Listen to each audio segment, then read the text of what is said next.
Welcome to another edition of our Conscious Conversations podcast. I'm your host, Gabe Osterhout, coming to you the day before Valentine's Day. And February is all about relationships and love, and that's what we're talking about this month in our Conscious Conversation podcast. And joining us are two people who have an expertise about some resources on campus, and I'm going to let them introduce themselves real quick.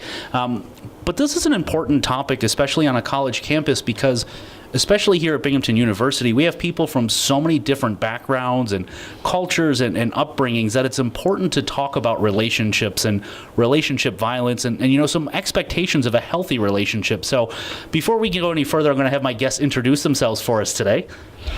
Hi, I'm Doris Chung. I'm a case manager and a case advocate at the Dean of Students office. Hi, my name is Kim Garrison. I work in residential life in Mountain View College. First off, for both of you, we just finished our group conversation. Talk a little bit about the importance of talking about relationships and healthy relationships, especially here on a college campus. Yeah. Statistically, the number is high for people to get involved in unhealthy relationships, and sometimes they seek help, sometimes they don't. Sometimes they see that as okay, which is not okay.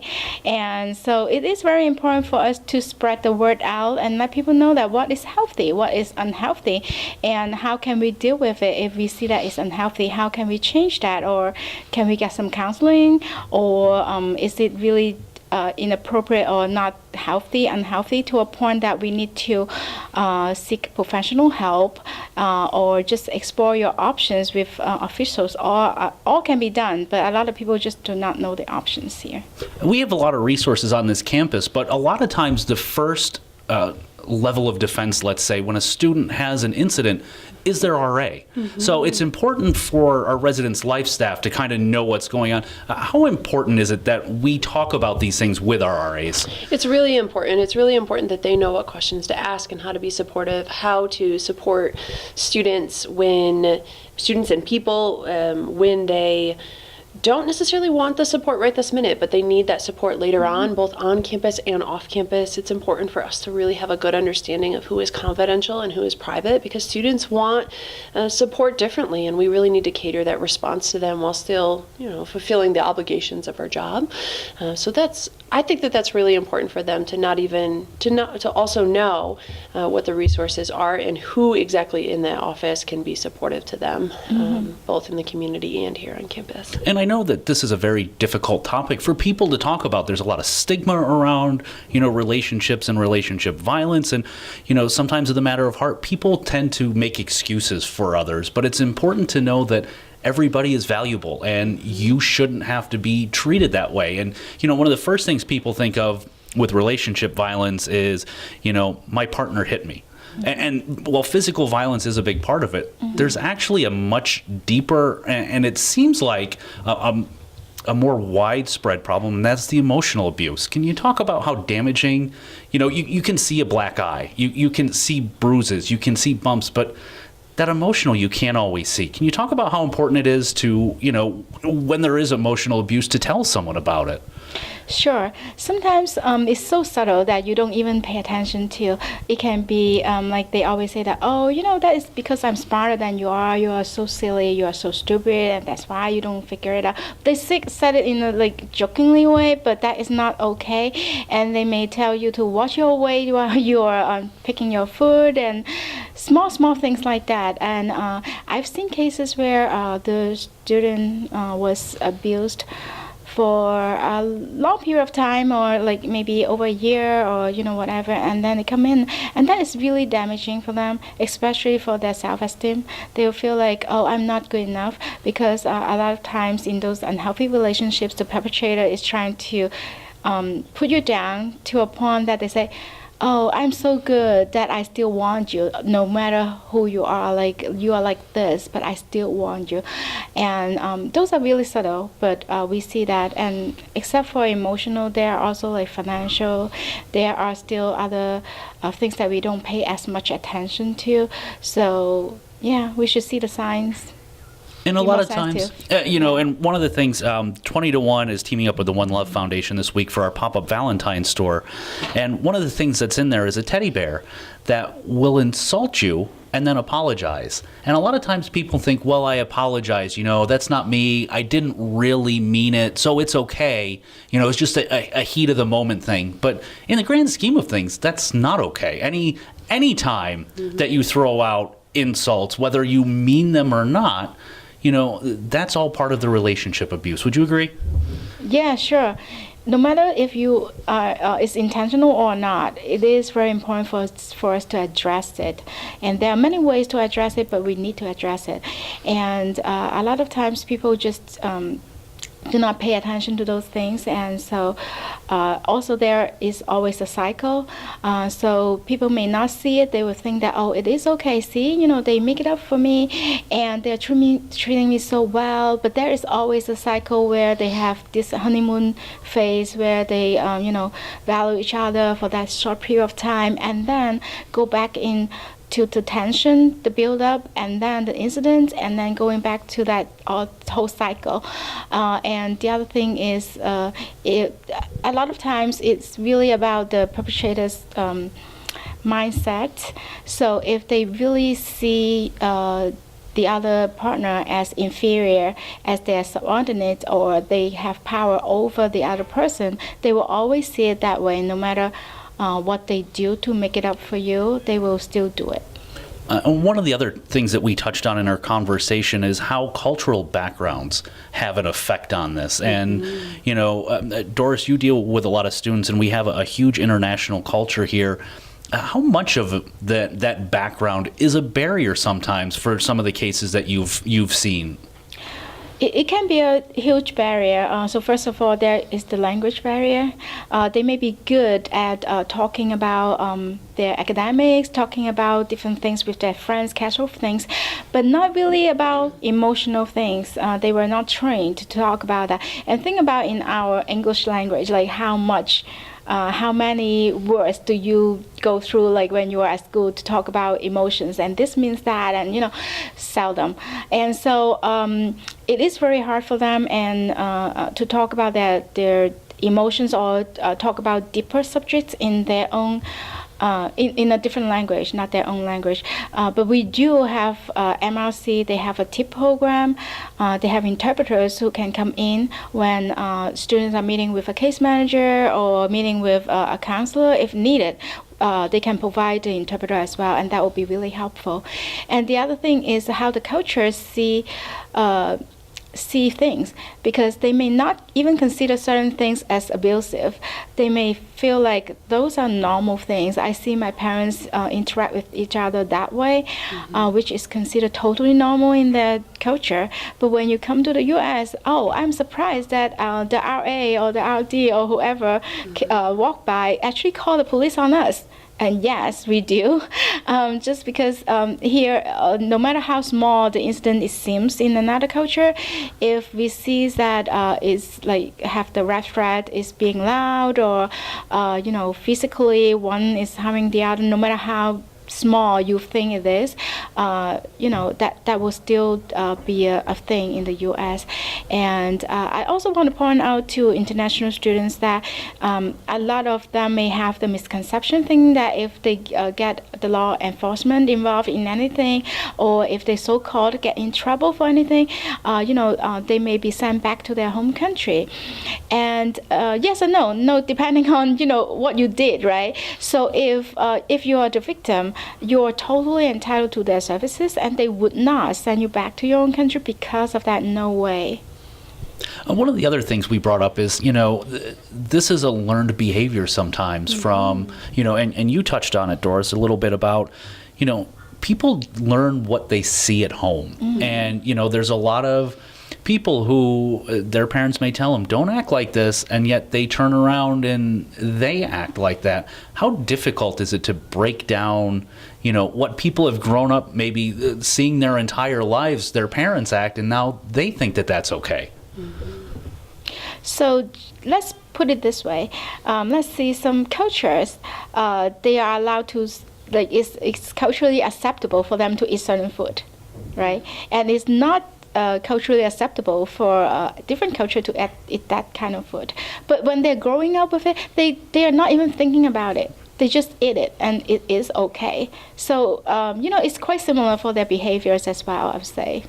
And I think that we have a lot of resources here on this campus, and I think that's a great thing. And, sexual assault, relationship violence, those are topics that are becoming more mainstream. Maybe not so much 10 or 15 years ago, those were things you didn't talk about.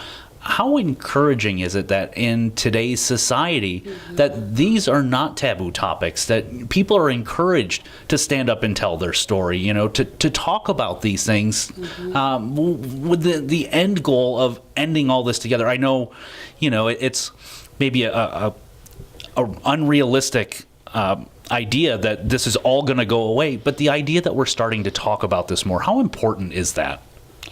It is very important for people to open up.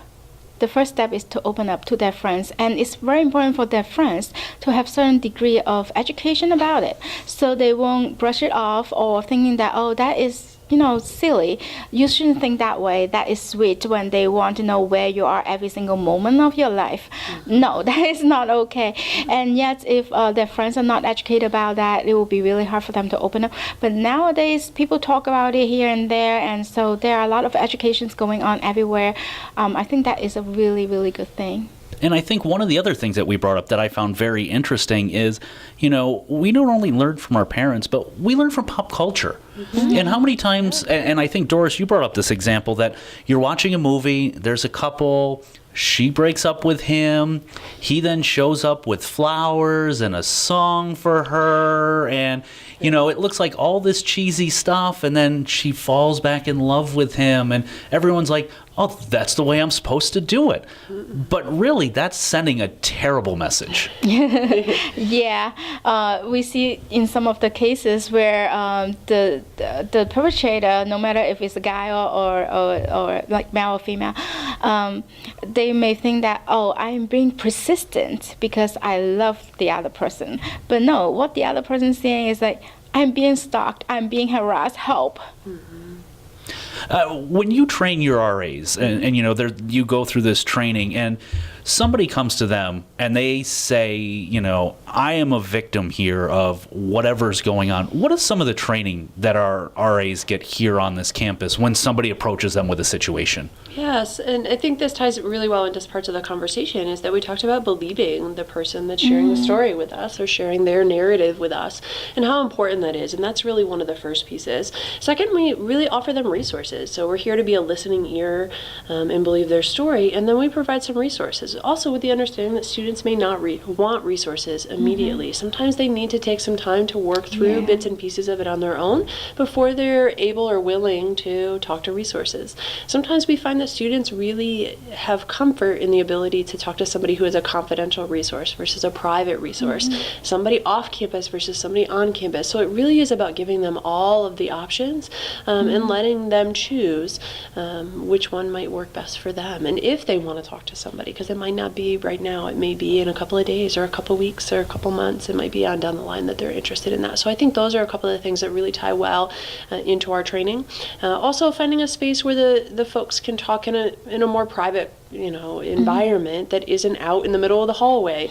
So sometimes we'll chat with folks in a study lounge or in an office or different things like that to give the student a little bit of privacy in the conversation that they're having with our staff. And I think it's an important distinction, private versus confidential. Can you break down the difference? Sure. Collectively, Doris and I can probably both break down the definition. The definition that I share with students is that as a private resource, I may need to report some details up my supervision line to be able to give some resources to students. Confidential means that, for me, confidential means that that information will stay with the office or the resource that I have provided it to as a student. Doris, did I get it? Yes. And so a lot of students may be afraid to talk to anyone in private, but I always tell my students, we are not going to have a big sign downstairs telling everybody what had happened, so it's still private. It's really a need-to-know basis, and we don't really share the information out a lot at all. And I think you pointed out something, Kim, that's very important. If somebody comes to you, don't force them to talk. Let them tell you what they want to tell you, because sometimes forcing people may make them shut down even more. Is that? Absolutely. And sometimes when we're working through aspects of crisis or trauma, we also remember things in very different ways. And so sometimes when we're talking and sitting with a student who's sharing with us their narrative, that it may not make sense to us, and it doesn't need to make sense to us, that there may be pieces from the beginning that they talk about at the beginning, and then it may jump to the end of whatever they're sharing with us, and then it may go back to the middle. And so it may not flow in like a cohesive narrative like we're reading a book or reading a story. It may be kind of all over the place, but that's kind of how our brains process things, and so that makes sense. But sometimes that can be difficult for us to follow when we're sitting with somebody trying to read and understand their story. But I think that that's important for us to keep in the back of our minds. Yeah, I think it would be important to bring up to people that when people experience trauma, their brain works very differently, and when they experience that, their memory works very differently, and they don't really remember a lot of details. They may remember pieces and parts of what had happened, but not the whole thing, and that is to be expected. And sometimes they may contradict themselves next time they come into your office, and that is not because they are lying, it's just because they don't remember, and that is understandable. And the other part is to believe them. I think, like Kim, you said it like really well, like you have to really believe them and support them, and don't force them to talk. And one thing to remember is that we are not an investigator. So we don't need to know all the details. We don't need to know whatever. It's whatever they feel comfortable telling us, we'll listen. That's all. And so we'll get into some of the resources before we run out of time. And, you know, your office is a perfect example. Can you talk a little bit about some of the resources that we have here on campus to help people who are, you know, in a relationship that's abusive, whether it's physical or emotional? Sure. I will talk about the confidential resources first. That includes University Counseling Center, DECA Health Services, Harper's Ferry, the school ministry, and also the ombudsman's office. They are all confidential. So if people want to talk to people on campus confidentially, they can go to those offices. If they rather go to someone off campus who are confidential, they can always talk to Crime Victim Assistance Center, and they have enough program, and they have advocates who can be their confidential advocates who can come on campus to talk to them as well.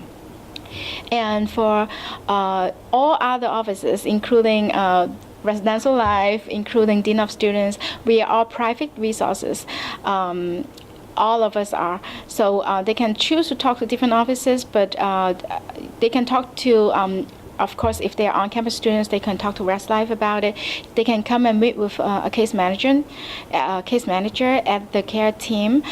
We have walk-in hours every day, so they can come in to talk to us.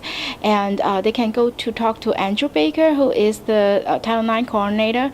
And if they choose to file the report, they can also talk to University Police or Student Conduct Office. But if they want to explore their options, they can always talk to us first. And another thing that I always tell my students is that you don't have to tell me the other party's name. So without that name, I have no case. So don't worry that it will get out of your hand, because you have the control to tell me as much or as little as you want, and tell me whatever information you feel comfortable with. So I think the bottom line, and what we hope for people to take out of this is, if you feel the need to talk to somebody, please do so. But don't force somebody to talk. You know, let people go at their own pace. And I think that the biggest thing that I took out of this is the golden rule that parents always teach their children from the beginning. Treat others the way that you want to be treated. And I think if more people have that mindset, and again, I know that this relationship abuse is never going to fully go away. It would be silly to think that we're going to eradicate it 100%. Right. But if we can continue this conversation, make it less taboo, you know, more mainstream, and keep that in mind, that treat others the way you want to be treated. I think that it's going to go a long way in solving and taking steps to solve this problem. Would you both agree? Yes. Definitely. Excellent. Well, thank you so much for joining us, Doris and Kim, and we appreciate your expertise. This has been another edition of the Conscious Conversation podcast. And remember, the big thing is treat your other people the way you want to be treated. And if you need to talk to somebody, go and talk to them. If somebody comes to you, believe them. And if you need resources, there are plenty of resources here on campus and off campus to help you. And relationship violence isn't just physical abuse. It's emotional abuse. It's financial abuse. It's using coercion, threats, and some of our grad students using children. You're not going to be allowed to see your children or your pets. All of these things play into it. If you're a part of it, or you have a friend who you think is, in an unhealthy relationship, start the conversation. It starts there. If people don't want to talk, don't push them. When they're ready, they'll come to you. But we want people to know that there are resources available and that this kind of behavior is not okay. So we hope you took something out of this conversation, and we encourage you to join us next month in our March conversation. You'll be seeing some emails coming out about date, time, and location on that. If you have any topics that you'd like to see opened up to our conscious conversation across campus, send us an email and let us know, and we'll try to get that on the schedule. As I say at the end of each and every one of our podcasts, and I think it's really important after this podcast, take care of yourselves and one another. I'm Gabe Osterhout. This has been another Conscious Conversation podcast, and we'll see you again next month.